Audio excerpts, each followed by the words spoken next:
Welcome to नाने classes. दोस्तों, नाने क्लासेस के यूट्यूब चैनल पे आपका स्वागत है। आज 5 नवंबर 2021 और 5 नवंबर 2021 के जितने भी most important Rajasthan current affairs के क्वेश्चन बनते हैं, आज हम उनका डिस्कस करेंगे। तो आज सभी विद्यार्थियों को दीपावली के इस पावन अवसर पर सभी को हार्दिक शुभकामनाएं।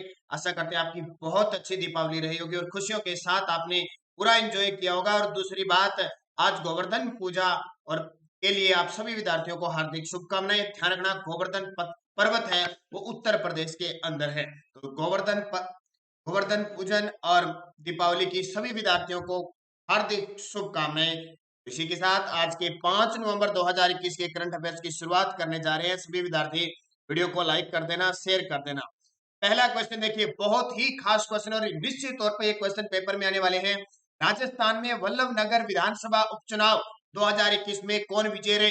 हाल ही में राजस्थान की 2 विधानसभा क्षेत्र में उपचुनाव हुए थे। अब कई विद्यार्थियों को यह पता नहीं होता कि उपचुनाव क्या होता है, तो ध्यान रखना, जब मुख्य चुनाव होते हैं उसके बाद जब कोई सीट खाली हो जाती है किसी भी कारणवश, तो वहां पे दोबारा जितना समय उस विधानसभा का बच जाता है उतनी विधानसभा के लिए, उतने समय के लिए जो चुनाव होते हैं उसे उपचुनाव कहते हैं।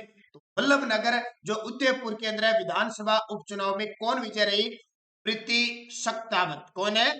प्रीति सक्तावत है वो विजय रही। ये काफी इंपॉर्टेंट क्वेश्चन है एग्जाम में। निश्चित तौर पे पिछले जो 3 विधानसभा चुनाव हुए ना, वहां से क्वेश्चन पेपर में आ चुका है, इसलिए दोनों को फिर अच्छे तरीके से याद रखना। तो जीती कौन है? प्रीति सक्तावत। और बड़ी बात, दोनों ही सीटों पर कांग्रेस ने कब्जा जमा लिया।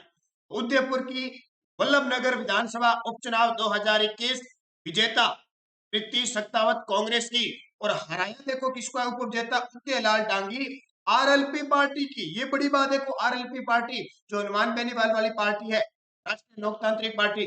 और सबसे बड़ी बात, केंद्र में जो भाजपा है वो भाजपा हिम्मत सिंह जाला थे, चौथे स्थान पे रहे। ये एक अच्छी बात भाजपा लेकिन नहीं, लेकिन कांग्रेस ने भाजपा का सुपड़ा साफ करते हुए विजेता अपनी प्रीति सक्तावत, हराया किसको? उदयलाल डांगी। दोनों चीजें आपको याद रखनी है। निश्चित तौर पे यहां से क्वेश्चन पूछा जाएगा वल्लभनगर विधानसभा उपचुनाव। दूसरा क्वेश्चन देखिए, दरियाबाद विधानसभा के उपचुनाव 2021 में कौन विजेता रहा? यानी वल्लभनगर और दरियाबाद दोनों जगह हुआ, तो यहाँ नागराज मीणा जीते। कौन जीते? नागराज मीणा।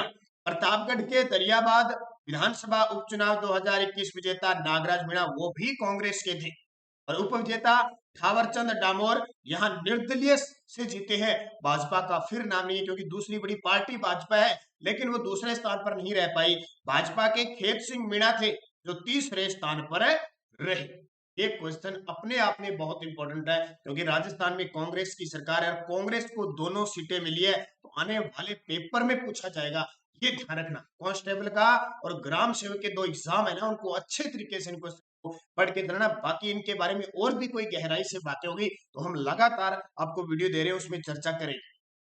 चैनल को सब्सक्राइब जरूर करें, लाइक करें, वीडियो को बेल आइकन का घंटा दबाएं ताकि आपके पास नोटिफिकेशन जरूर रहे। Nanak classes follow to Instagram, Nanak classes follow to Facebook, join us on Telegram, Nanak classes सबसे परिचित हैं। तीसरा क्वेश्चन देखिए, बहुत ही इंपॉर्टेंट, राजक्विक सक्षम और समर्थ योजना मुख्यमंत्री कौशल विकास योजना में मर्ज कर दी गई है। ये कब शुरू हुई? मैं पिछले 1 साल से आपको पढ़ा रहा हूं। 3 फरवरी 2021 को 3 योजनाएं एक साथ शुरू की गई, राजक्विक, सक्षम और समर्थ।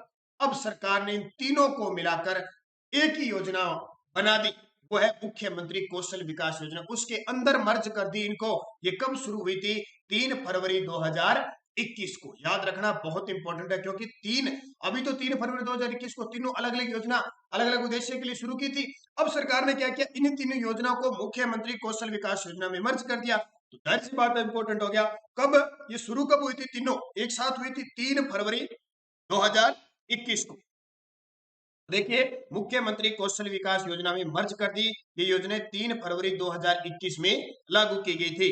मुख्यमंत्री कौशल विकास योजना में सभी बेरोजगार, अकुशल, कुशल परंतु गैर प्रमाणित इच्छुक विद्यार्थी, महिलाओं, विशेष योग्यजनों, वंचित वर्गों आदि को लाभान्वित करने वाली सभी राज्य स्तरीय कौशल विकास घटक योजना इसमें शामिल होगी। क्योंकि ये राजकीय के सक्षम समर्थ, उद्देश्य इनका एक ही था, हालांकि तरीका इनका अलग अलग था, उद्देश्य एक था। इसलिए सरकार ने सोचा क्यों ना इसको मुख्यमंत्री कौशल विकास, क्योंकि काम इनका सबका एक ही है, आत्मनिर्भर होना, सब रोजगार प्राप्त करना, कौशल विकास करना। तो सरकार ने इन तीनों को एक साथ ही इकट्ठी कर दी। अब ये तीनों याद रखना शुरू कब हुई थी? 3 फरवरी 2021। देखो एक क्वेश्चन को मैं कितनी बार बता चुका हूँ, निश्चित तौर पे आपको सफलता मिलेगी क्योंकि अगर आप ढंग से पूरा वीडियो देख रहे हैं तो। अगला क्वेश्चन देखिए, देश की पहली बुलेट ट्रेन के सिविल वर्क की जिम्मेवारी सीईजी कंपनी को दी है। इसका संबंध किस राज्य से? बड़ी बात, देश की पहली जो बुलेट ट्रेन चलेगी अभी, कौन सी? अहमदाबाद से मुंबई जो बुलेट ट्रेन चलेगी, उसकी सिविल वर्क की जो जिम्मेदारी है वो सीजी कंपनी को दी है। ये सीजी कंपनी राजस्थान की है। ये बहुत बड़ी बात है। इसकी पहली बुलेट ट्रेन बुलेट की तरह चलेगी। सिविल वर्क का जो काम होता है, नागरिकों के कार्य यानी उससे संबंधित होता है, वो जिम्मेदारी राजस्थान की consulting engineering group CG company को दी है। ये बुलेट ट्रेन अहमदाबाद से मुंबई के बीच चलेगी। बुलेट ट्रेन अहमदाबाद से मुंबई के बीच चलेगी और इसकी फंडिंग जापान कर रहा है क्योंकि बुलेट ट्रेन किसके सहयोग से चल रही है? जापान के सहयोग से चलेगी। ध्यान रखना, कहां से कहां तक? अहमदाबाद से मुंबई, इसके बाद में दूसरी दिल्ली से लेकर और मुंबई तक चलेगी। लगातार अब बुलेट ट्रेनों का सिलसिला जारी हो चुका है, कॉरिडोर बनने जा रहे हैं। ये क्वेश्चन बहुत इंपॉर्टेंट है, ध्यान रखना। सीईजी कंपनी को हाल ही में जापान की फंडिंग के सहयोग से केंद्र सरकार ने राजस्थान की कंपनी को सिविल वर्क की जिम्मेदारी दी है। द डेजर्ट स्टोरी के थीम पर किस प्रख्यात हस्तशिल्पी द्वारा सांस्कृतिक फैशन शो का आयोजन किया गया? द डेजर्ट स्टोरी का theme, the desert story, desert सूखा क्षेत्र है, जो मरु क्षेत्र है, उसकी स्टोरी की थीम पर प्रख्यात हस्तशिल्पी, और इतनी प्रख्यात है कि पेपर में बार बार पूछी जाती है, सांस्कृतिक फैशन शो का आयोजन किया गया। वह रूमा देवी, रोंगटे खड़े करने वाली रूमा देवी की। कोई कहता है कि हर कोई काम असंभव नहीं होता है, वास्तव में इन्होंने बता दिया कि कोई काम असंभव नहीं है। कभी ये दर दर भटकती थी, काम के लिए भटकती थी, आज इनके पास इतना काम है कि विदेशों में इनकी मांग है, इनके पीछे लाखों हजारों महिलाएं काम कर रही है, इतनों को रोजगार दे रखी है। वो रूमा देवी बाड़मेर की, बाड़मेर की प्रसिद्ध हस्तशिल्पकार व अंतरराष्ट्रीय डिजाइनर रूमा देवी ने डेजर्ट स्टोरी के थीम पर फैशन शो का सांस्कृतिक आयोजन किया। तो रूमा देवी बाड़मेर जिले के, हाल ही में आरएस के अंदर क्वेश्चन आ चुका है, मैं आपको बता चुका हूं। रूमा देवी को 2018 में राष्ट्रपति द्वारा नारी शक्ति अवार्ड दिया जा चुका है। और भंवर सिंह सामोर को तो आप जानते ही हो कि राजस्थानी भाषा का केंद्रीय साहित्य अकादमी पुरस्कार अब की बार 2020 वाला 21 में प्रदान किया गया है संस्कृति धनाट के लिए। और अचला वर्मा बताइए, सर्वश्रेष्ठ राष्ट्रीय शिक्षक अवार्ड हमारे राजस्थान के 3 शिक्षकों को मिला, उसमें अचला वर्मा है। बाबूराज मराठिया भी हस्तशिल्प के क्षेत्र में पुरस्कार प्राप्त कर चुके हैं। पीडीएफ हमारी टेलीग्राम पर Nanak classes Rajasthan current affairs नाम से ग्रुप बना हुआ है, टेलीग्राम पे ज्वाइन कीजिए। वीडियो के डिस्क्रिप्शन में लिंक है, जहां से आपको पीडीएफ सूचना, कोई भी सूचना आपको इस चैनल पे मिलती है। दिल्ली मुंबई एक्सप्रेसवे राजस्थान से कितने किलोमीटर होकर गुजरेगा? ये बहुत इंपॉर्टेंट है, हालांकि प्रस्तावित है, कोई ना कोई नई न्यूज आती रहती है, इसलिए क्वेश्चन देने बहुत इंपॉर्टेंट हो जाते हैं। दिल्ली मुंबई एक्सप्रेस वे राजस्थान से कितने किलोमीटर गुजरेगा? 374 किलोमीटर गुजरेगा। तो एक्सप्रेस वे राजस्थान में 374 किलोमीटर गुजरेगा। यह राजस्थान ये कॉरिडोर अलवर से चलेगा, फिर भरतपुर, दौसा, सवाईमाधोपुर, टोंक, बूंदी और कोटा से होकर गुजरेगा। तो इसको याद रखना भी, दिल्ली मुंबई एक्सप्रेस वे राजस्थान से 374 किलोमीटर गुजरेगा। ये आपके लिए इंपॉर्टेंट है क्योंकि ये टोटल 6 राज्यों से गुजरेगा। कितने? टोटल 6 राज्यों से गुजरेगा। 98,000 करोड़ रुपए के व्यय से ये विकसित किया जा रहा है। टोटल इसकी लंबाई 1380 किलोमीटर होगी, सबसे ज्यादा 1380 किलोमीटर टोटल इसकी लंबाई होगी, जिसमें से राजस्थान 374 किलोमीटर गुजरेगा। जिले मैंने आपको बता दिया, 2 विश्व प्रसिद्ध अभ्यारण्य रणथंभौर और चंबल अभ्यारण्य से भी ये मुंबई एक्सप्रेस गुजरेगा। अगला, दिल्ली मुंबई एक्सप्रेस वे राजस्थान के किन अभ्यारण्यों से गुजरेगा? ये क्वेश्चन इंपॉर्टेंट है, पेपर में आने वाले इसलिए दिया जाता है। कोई विद्यार्थी कहता है कि तुरंत जैसे करंट का ही करवाया जाए, कोई जरूरी नहीं होता है। आपको वो क्वेश्चन चाहिए जो पेपर में आते हैं। और आपको पता है, नानक क्लासेस चैनल पे आपको राजस्थान करंट अफेयर्स वही दिया जा रहा है जो एग्जाम में आ रहा है। तो दिल्ली मुंबई एक्सप्रेस वे राजस्थान के किन अभ्यारण्यों से गुजरेगा? तो याद रखना, रणथंभौर और चंबल। दिल्ली मुंबई एक्सप्रेस राजस्थान के 2 विश्व प्रसिद्ध अभ्यारण्य रणथंभौर टाइगर रिजर्व और चंबल अभयारण्य से गुजरेगा। दिल्ली मुंबई एक्सप्रेस वे की शुरुआत 9 मार्च 2019 को आधारशिला रखने के साथ ही हो गई थी। इसके अलावा जो हमारा मुकुंदरा हिल्स है उसके पास से गुजरेगा, उसके नीचे से सुरंग बनाकर इस प्रकार से गुजरेगा कि वहां के जो जीव जंतु है उनको किसी प्रकार का नुकसान हो। ऊपर से कॉरिडोर बनेंगे, वो बंद बॉडी के जो कॉरिडोर होते हैं वो बनेंगे, वहां से गुजरेगा। लेकिन मुख्य रूप से के बीच से गुजरकर जाने वाला रणथंभौर और चंबल अभयारण्य, इसलिए मैंने स्पेशल क्वेश्चन आपको दिए। अब यहाँ से क्वेश्चन याद रखना, राजस्थान में टाइगर रिजर्व कितने हैं? बाघ परियोजना 4 है। पहली रणथंभौर, दूसरी सरिस्का, तीसरी मुकुंदरा हिल्स और चौथी रामगढ़ विषधारी बूंदी बन चुके। 5वीं प्रस्तावित हो चुकी है कुंभल। 3 है राष्ट्रीय उद्यान, 3 राष्ट्रीय उद्यान है, 4 बाघ परियोजना है। 3 राष्ट्रीय उद्यान कौन कौन से? रणथंभौर, आपका केवलादेव और मुकुंदरा हिल्स। राजस्थान के उद्योग मंत्री प्रसादीलाल मीणा द्वारा राजकीय उपक्रम श्रेणी में एकमात्र योग्यता पुरस्कार किसे प्रदान किया गया? राजस्थान के उद्योग मंत्री प्रसादीलाल मीणा द्वारा राजकीय उपक्रम श्रेणी में एकमात्र योग्यता पुरस्कार किसे दिया गया? तो एकमात्र जो योग्यता पुरस्कार दिया गया वो संत शरण को दिया गया। आवासन मंडल के वरिष्ठ नगर नियोजक संत शरण को उद्योग मंत्री प्रसादीलाल मीणा द्वारा राज्य स्तरीय योग्यता प्रमाण पत्र देकर सम्मानित किया गया। संत शरण को राजकीय उपक्रम श्रेणी में एकमात्र योग्यता पुरस्कार प्रदान किया गया, यानी पूरे राजस्थान में एक ही योग्यता पुरस्कार दिया गया। वो किसको दिया गया? संत शरण को। ये आवासन मंडल के वरिष्ठ नगर नियोजक हैं। अब आवासन मंडल का जब भी नाम आता है पेपर में आता ही आता है कि इसकी स्थापना कब हुई थी। 1970 में इसकी स्थापना हुई थी और इसका मुख्यालय जयपुर में। ये 2 क्वेश्चन पेपर में बार बार पूछे जा रहे।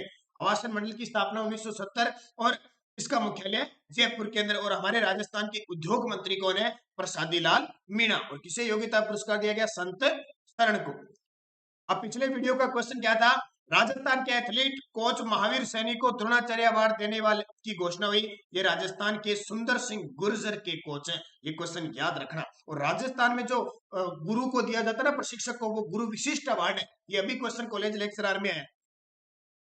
अब आपके लिए क्वेश्चन जिसका जवाब आपको कमेंट बॉक्स में देना है, क्योंकि पिछले 2-3 दिनों से आपको करंट की क्लास नहीं मिली। दीपावली के अवसर पर खूब आपने एंजॉय किया, इसी वजह से मैंने क्लास नहीं दी। अब वापस आज से आज शाम की 9 बजे की क्लास भी राजस्थान जीके की मिलेगी। क्वेश्चन आपके लिए, राज्य स्तरीय महिला फुटबॉल चैंपियनशिप 2021 की विजेता कौन बनी?